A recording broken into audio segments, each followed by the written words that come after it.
let me tell you how we do it. Yeah. All right. And okay, thank you all for coming to our game series. Okay, today we have two very special guests. All right, let me just introduce them to you. Rolf Wem Fiao. So that's how you pronounce his name. Okay, he's an international drummer and educator who has played with a large variety of artists such as A1, Chris Tomlin, Michael W. Smith, Marty Sampson, Darlene Check, Harry Job, Brooke Fraser, and more. Okay, he also volunteers to play at his local church where he plays on albums like Mighty to Save and United to Stand. How many of you know those songs, Mighty to Save and all, right?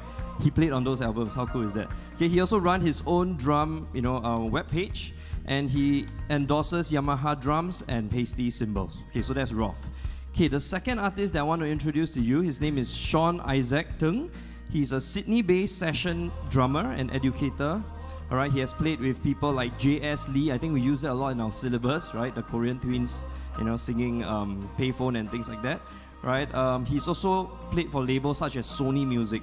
Okay, so Sean also serves from the drum set at his church, Rock Worship Center, and for a ministry called the Rise Movement. Okay, Sean endorses DW. So this one is actually from Buona Vista, so sorry Buona Vista guys. Right, Evan Drumheads and ProMark.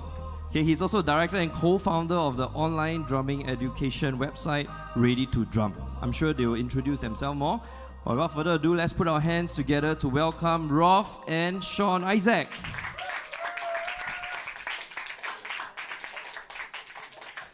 We were told to keep it pretty casual tonight and just like get super nerdy with our discussions and ask the most technical questions, and hopefully I get some questions that I can't answer, and then you guys can answer them for me so I can learn something from you guys. And also congratulations with a wonderful drum school that you guys are a part of. This is like the more I've been obviously reading up on my drum school and checking you guys out, the more I'm going like, what is this? This is massive. Like in a little Singapore, and you have that many students and so much going for you. That's incredibly impressive, I think. So congratulations to James Pang and your drum school, and there's a good vibe here. I really enjoy that. Yeah. There's a good culture, basically. It's awesome. This song it's basically 1, 2, 3, 4, but you can also interpret it to be 1, 2, 3, 4, 5, 6. 1, 2, 3, 4, 5, 6. So I'm gonna go between those two ways of thinking and playing, and I'm also gonna try to play totally still in time and in system, but you kind of attacking it from a total different counting realm. I don't know how to even say that.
Thank you. My goodness. This track is called The Journey, and it's let's see if you guys can figure out what time signature it's in. It's pretty quick, and I just like it because it's not really fast. It's just sort of trippy, sorta. All right, here we go. See how I go, first of all.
You know, sometimes I would hear people, if they saw some monster player playing, they go, "Oh, I'll never play drums again."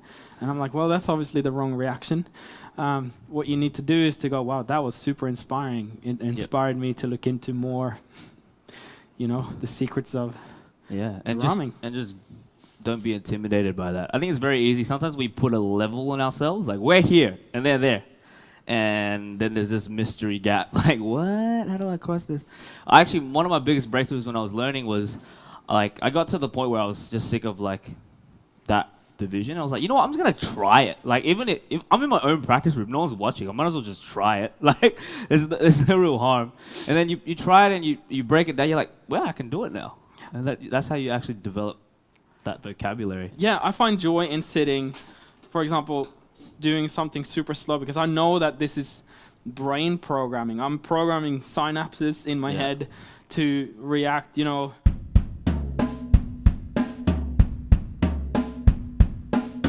That to me was a big thing because there's a switch, you know, between left and right, and it's distributing from that side to that side, and because I'm a right-handed drummer, and to even out my left-handed control.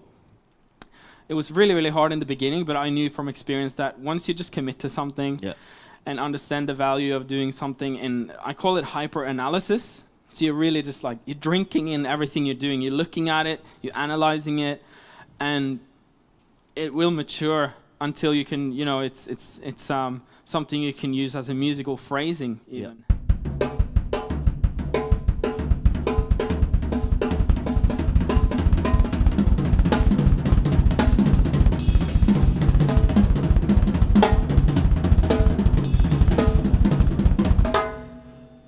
It becomes, you can actually create some sort of melody using that, I call it a cold technical concepts, because we have so many of them, cold technical concepts. So if it stays in technique land, to me it's a little bit mechanic, but I want it to become a musical event. Yeah. Everybody knows a paradiddle? Yes, everybody knows a paradiddle. If you don't, then James, it's on you, man. Not my school. I think the most common one, obviously everybody knows how to play it, sort of like this. I'm going to point this upwards so it doesn't.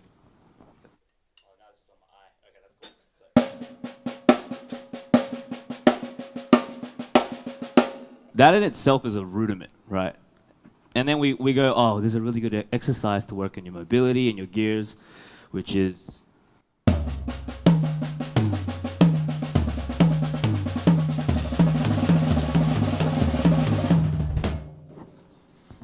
That's a paradiddle. Wow, oh my gosh. But what do we do when we take it here?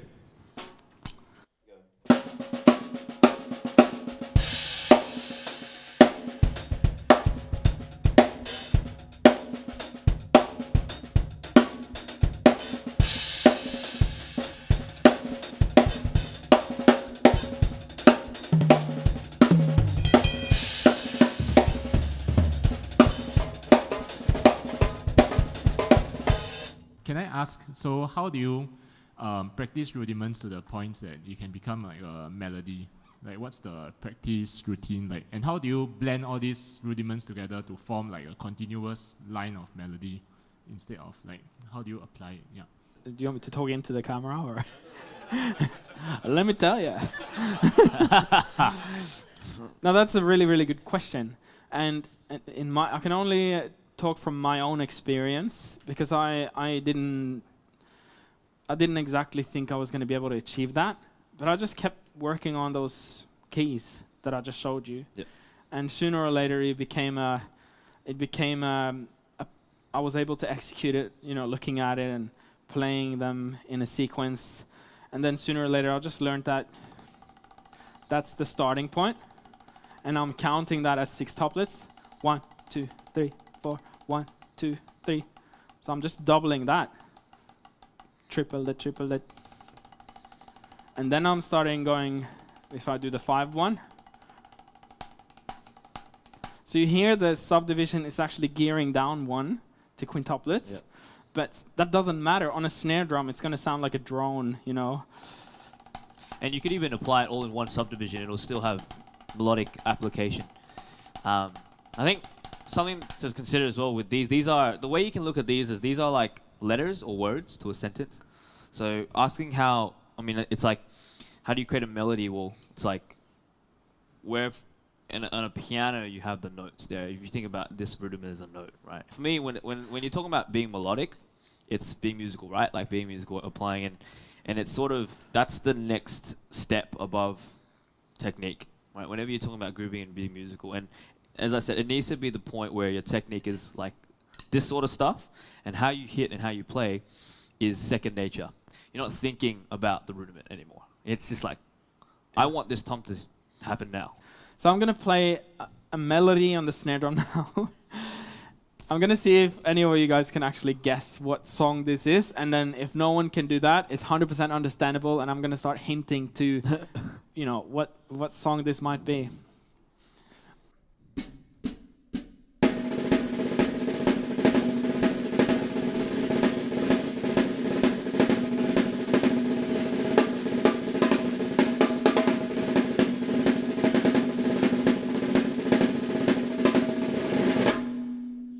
Any first guessers?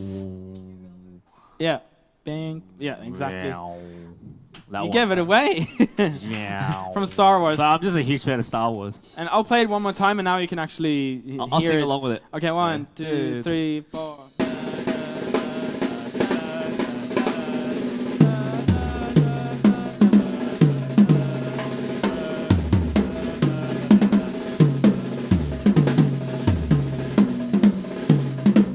Yeah.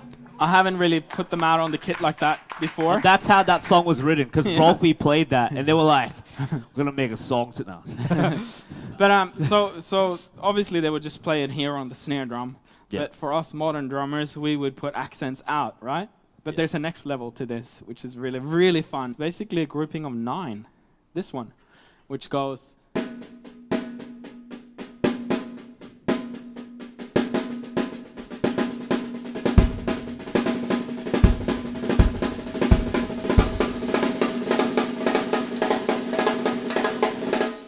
So if I, instead of just putting the accents out on the,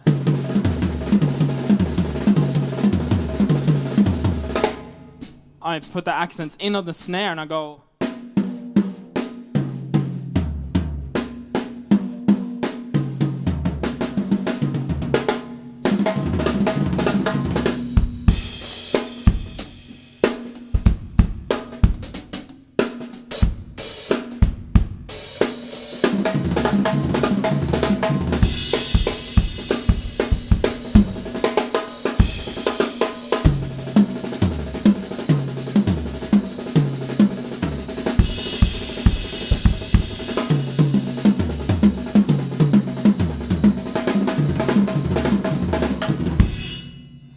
So,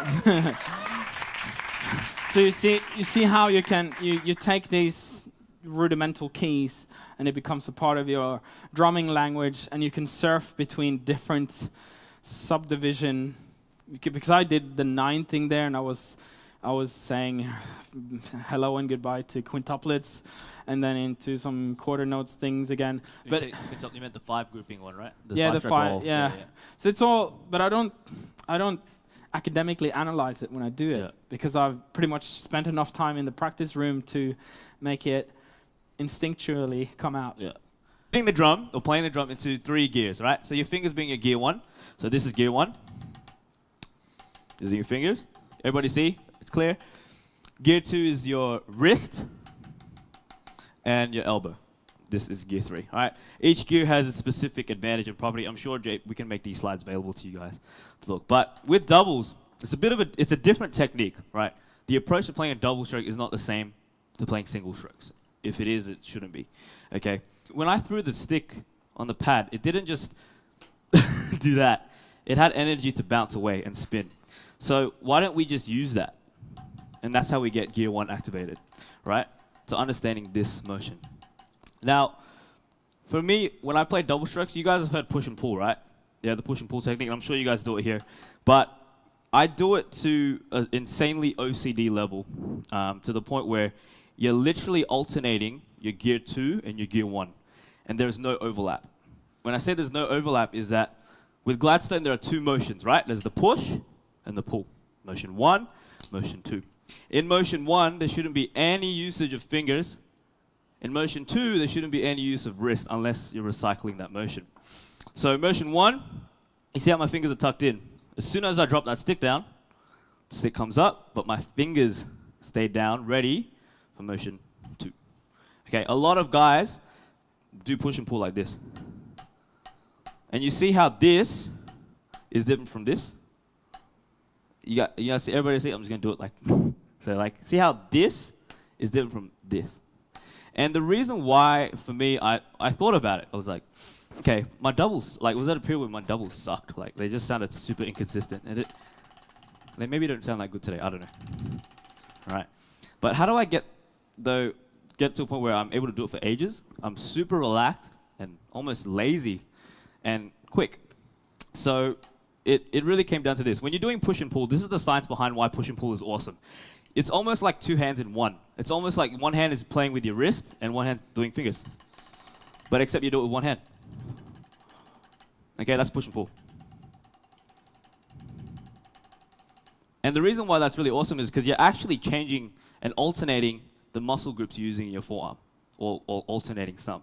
Meaning the wear and tear on each set of muscle groups in your arm isn't just being repetitively used one time, like if you did this.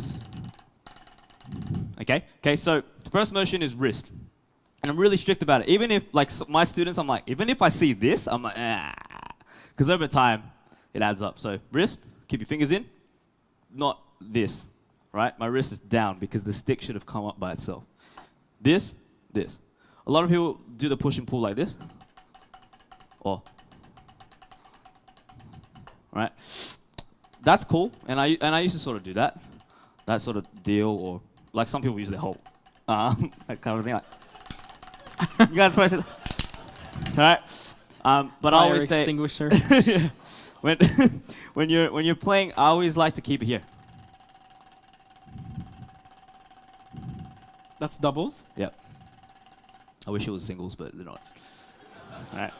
And it should be relaxed. And I always tell myself when I'm playing doubles, I should be relaxed. If I'm tensing up, it means I'm fighting my own hand. Because in order for the stick to come up and down like this, it needs to be loose. If my hands are tight, it's like, why isn't it coming up? It's not working. It needs to flow. It needs to bounce. So, now, what is the kit application to this? There's a few. I think someone asked me that recently. What is the kit application to this? It's a party trick. No, I'm joking. So, there is It's some a really party trick, let's be It is a honest. party trick. But it really, this is sort of like an indicator where if your Gladstone is in that right shape. Okay, and then once you understand this motion, you can start working on extensions like.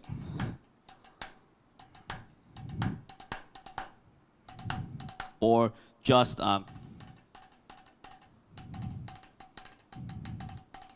because it's the similar thing of alternating between wrist and fingers, except because I have that initial just wrist motion, my fingers are now free to do.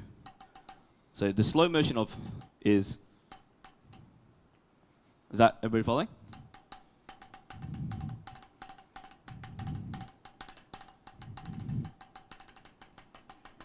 Faster. Nah. Faster. I wish.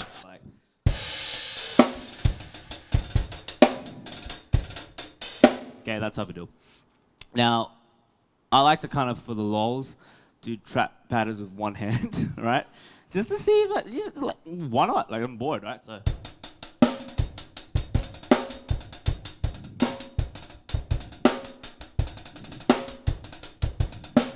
For me, like, there's a bit of a dynamic limitation to it.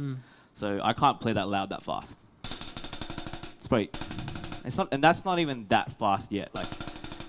Like sometimes things require, especially when you're playing 16 notes, like.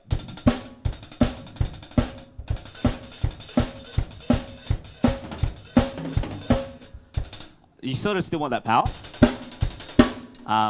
of this, but I get what you're saying. I wish. What I will say, sometimes it's really cool because there might be situations where, like, let's see if I can come up with something now. Like,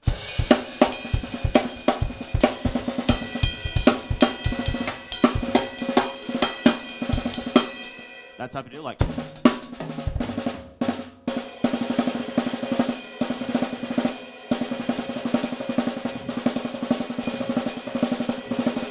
where I'm just like throwing down my wrist and then just letting my fingers go. Because when you start doing that, it just uses up so much energy. So that's sort of my take on doubles and like how that extends into triples and that as well. I kind of explain it like this. Just like a car, you want to start with gear 1. So it's really important. I would really encourage you guys, when you practice, really work on this. Just this. Being able to just hit and rely heavily on bounce.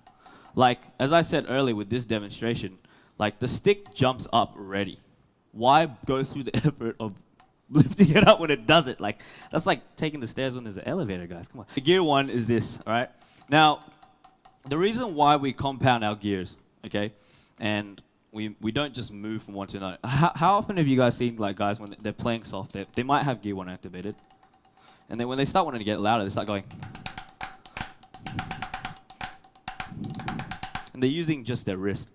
What you're actually doing when you're switching from gear 1 to gear 2, so your wrist, fingers to wrist, is you're actually taking out all those advantages into your playing.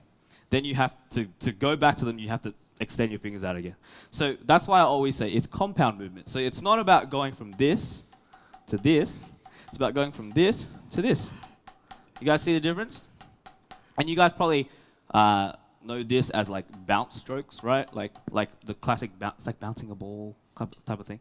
But that's compound movement. And it's exactly the same even when you go up to here. The most common thing a lot of advanced drummers do, and I catch myself doing it sometimes as well, is I go, and I'm always trying to correct it, is I go like this, and as soon as I start wanting to do this, I stop this, and I just go like this. Right? And sometimes that has its musical application, that's cool, but I'm always trying to go, all right, how can I make this movement as efficient as possible? Even playing loud, let's say that's loud, but if I'm using my fingers, I can get the same volume, but I'm moving my arm way less. Like, I'm not really putting that much effort into the stroke. So that's, for me, my approach to hitting the drum. Compound movement. I have these 3 gears, and gear 4, which is like your shoulder, and gear 5 is your, no, I'm joking. Gear 4 is your shoulder. Gear 5 is for like the, gear 5 is for like the, pocket, know how to play a groove, That's how I do. That's gear 5. This is how we do it. Yeah. All right, and then this is gear 7. No, I'm joking. So You start at 30, going down, tap, up, down. It's all, I don't know why this one went up. I'm not supposed to do that. Anyway, down. that's how tap, annoying 30 BPM is, guys. tap, down, tap. Just to reiterate fully from my experience, when I practice stuff slow, it really is a test of whether I can actually really do the thing or not. The reason why is because when you're doing stuff slow, I always say to my students, practice it slow enough that you can think a thought in between the strokes. That slow. Like, I'm not saying think a thought in between the strokes, but slow enough where it's that slow, because then you can actually think about every single thing you're doing of what you're playing. And that's really important, because that's when you establish that you're doing it correct. You know what I mean? It's very easy when you play stuff fast to just gloss over it, and it's like, yeah, it's done. I can play paradiddle, it's awesome. But if I analyze your paradiddle in the studio recording with the grid exactly in the 16th notes, it might be really uneven, but you might not even know, right? And when you practice stuff slow, it's obvious when you practice stuff slow, the interval between strokes are much more blatantly obvious if they're uneven, right? Yeah. So like this is much easier to gauge the time between this and this than right? Like, how fast is that? But this one, you can probably count the seconds in between that. And here's what I tell my students when they go, but that's boring, Rolf. And I go, I know it's boring. But have you ever seen Karate Kid? And they're like, yeah? Do you remember Mr. Miyagi telling him to go wax on, wax off? The guy goes, why am I doing this? And am I being fooled here? But it's when he's in a battle, suddenly these movements, they come out in a instinctual manner. And that's why I would practice ridiculously slow, because you're actually creating instinctual technique in some way. Okay, Sean, so just extension from what you talked about from the gears and the push-pull, right? Maybe from an because all of us are teachers here, sometimes I find that I have trouble teaching my students how to get the double stroke thing correct. So is there, I don't know if you have any advice for teachers on how to teach the push-pull, like the initial hit when it goes up, right? They can't seem to get it. Their grip is not, something with their grip, the way they hit. Maybe you can share with us some advice on how you teach your students. I don't introduce the push-pull to them until they can do this, because this is where it all hangs, right? The whole habit of bounce. And that's heavily what push-pull relies on, right? The bounce. So until they're showing, it doesn't have to be perfect, until they're showing that they understand how to use bounce. Like if they're going like this, and if the stick isn't coming up, if they're doing this sort of thing, or it could be multitude of things. It could be that they're not extending their fingers out. It could be that the thumb and index finger control here isn't loose enough, or too tight, or too loose, right? So it just falls out. Or the best thing is to make sure that they're able to do this. Yeah. So that's why I said it's gear 1 and gear 2. It doesn't function to its 100% capacity if gear 1 isn't solidified. And being, I mean, obviously in the practice room you want to be, as Rolfie like always says, he's a perfectionist in the practice room, as we all should be. And you want to be very strict with that. Like 50%, the whole movement, if the whole Gladstone push and pull is 100%, it needs to be, like for me, 50-50, right? This. So yeah, does that answer your question? So making sure they have this. And the most common thing is, like, a lot of students have trouble controlling the stick with this, right? A really good way to get that motion happening is get them to hold the stick down here and hit their forearm. That's a really easy way to help activate the gear 1, because the stick will fall that way. The other really good one is just making sure they're holding the stick properly. So obviously the center of the palm, thumb here, and then facing it away, and just dropping the stick back. See if they can just do that. And that motion in itself will carry on. Something to make sure of when you're teaching push and pull is, yeah, always make sure after that first motion, the wrist is this, the wrist is down. It shouldn't be flat or up, because that means they've used it in the second motion. So this, yeah. Cool. Okay, so you did the breakdown of the gears, correct? Have you ever done kind of that breakdown with your feet as well? Like foot technique and things like that? Yeah. But it's one gear, and it's your ankle. All right, the key for me, the key movement is this. It's not my leg. I never use my leg. This, I don't like leg day. Like, who likes leg day, right? So this, and same thing as Gladstone and gear 1, I'm relying on the bounce from the beater. This.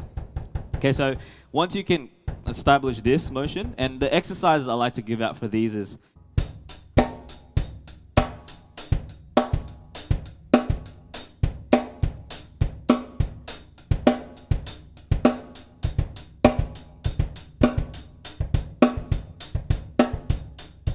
yeah. And then there's 3.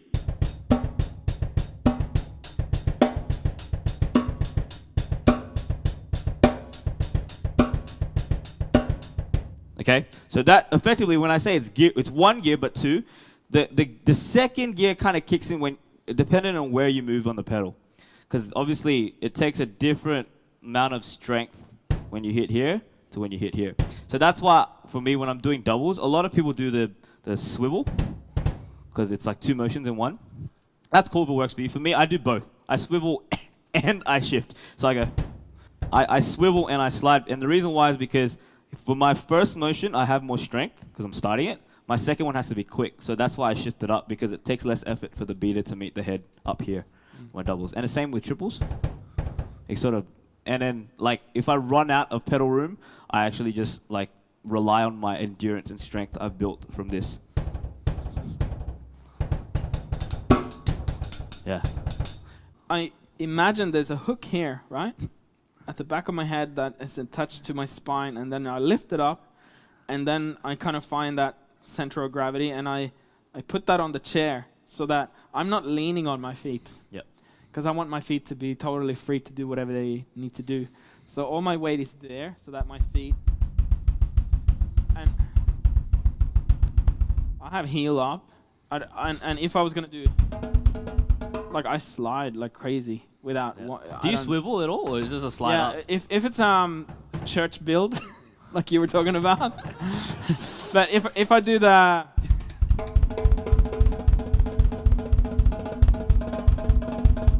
then it's a more a sliding thing. But if it's a church build, Sorry.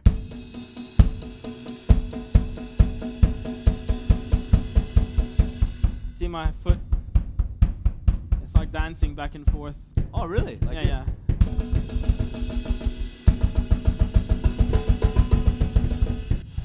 And that can be applied to double kick as well. There's a lot of good stuff on YouTube about double kick, basically. But I find that it's about, I actually did that for quite some time, just 10 minutes a day. I started at 100. So that was really boring for a lot of days, because it's like 100, you know. But the goal is 220 or whatever. And it's about that balance thing.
thank you guys for coming out. Really appreciate you, dedicating your time to be here. Yeah. We are so blessed by this school, and I'm sure all of you contribute to this culture. So yeah, well done to all of you, and shout out to James Pang, the man. Give him a hand again. So good. Well done. Well and truly well done, James, and the rest of you guys. What a blessing to be with you. It's been all. awesome. Yeah, and let's keep sharing. Let's keep, encouraging each other and finding new realms of drumming. Alrighty, we just wrapped up clinic number 3. Everybody make a sound or something. Woo!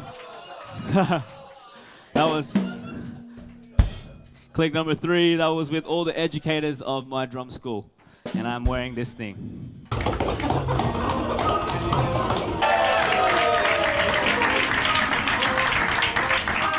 Yo, my name is Rolf. I'm from Norway. I play drums really, really fast and loud because I'm a beast. To go back to the basics of the hip-hop scene. A school of this magnitude, it's actually pretty inspiring for us coming from Australia. And it was really fun because I find, a lot of the Singaporeans here are very analytical. And that's kind of fun because we love that sort of part of drumming, to share these nuggets of technical information and stuff like that. And it was really evident that a lot of people were soaking all that up and really wanted to know more about all of the stuff that we're doing. So that was really encouraging to be a part of it. Yeah. The MDS educators, we had the privilege of spending a few hours with them, after both the drum workshops, and just a really fun group of people, and a great atmosphere amongst them, and evidently they're very solid in their approach to the material. So I really enjoyed, being asked the next level questions, and we tried to elaborate on that as good as we could. And it's really fun when you talk to educators, because you can actually go to the next level of the matter. And the enthusiasm of everything, of like the techniques, of the concepts. It's really inspiring, and to know that they were so eager to really we're gonna try this. We're gonna try this in our lessons. It really shows that if you're having a bunch of teachers that are willing to learn and grow, your students at your school it's gonna catch on to your students as well. One word: awesome. All of it was amazing. Facilities, 10 out of 10. James, 20,000 out of 10. James Pang, the director of this place, has been just amazing to hang out and work with, and we're so appreciative of him and the school and the community and the culture that's been set up here. I know if I was a teacher up and coming, I would love to work in a place like this, with the collaboration and community that they put on. Yeah, very impressive to see the scale of this operation and the efficiency and how well it is basically done in all at all levels. So I'm just thoroughly impressed and inspired, seeing that this is possible to pull off in a place that Singapore is not the biggest country in the world, as we all know, but you guys definitely know how to put things into system and make things efficient and scale extremely well. Yeah. So that's been very actually an inspiring experience for me to come and see what's possible. Well, thank you so much for the wonderful opportunity to come here and share our drumming knowledge, and thank you for an exceptional hospitality, showing us around. I ate chili crab. This guy ate and so much it food. pretty much changed my life. I think. And just showing us the culture, and once again, shout out to James and just his crew, just amazing, well-oiled team. So it's a very enjoyable experience all in all. Thank you, my drum school.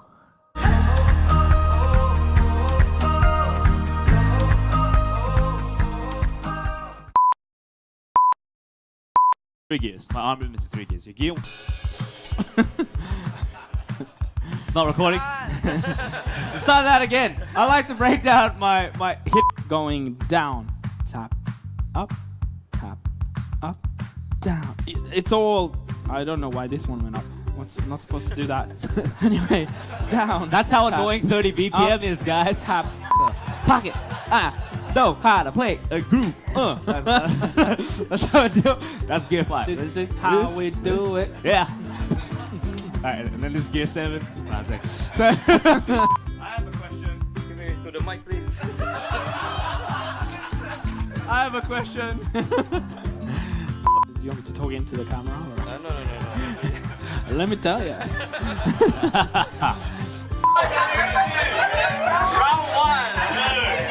You know Hillsong. 10 minutes later. That's like 10 minutes later. It's building. How many subdivisions can we go? Thank you, my drum school. Let's do that again. Thank you, let's do a tempo to it. Thank you, my drum school. All right, ready? 1, 2, 3.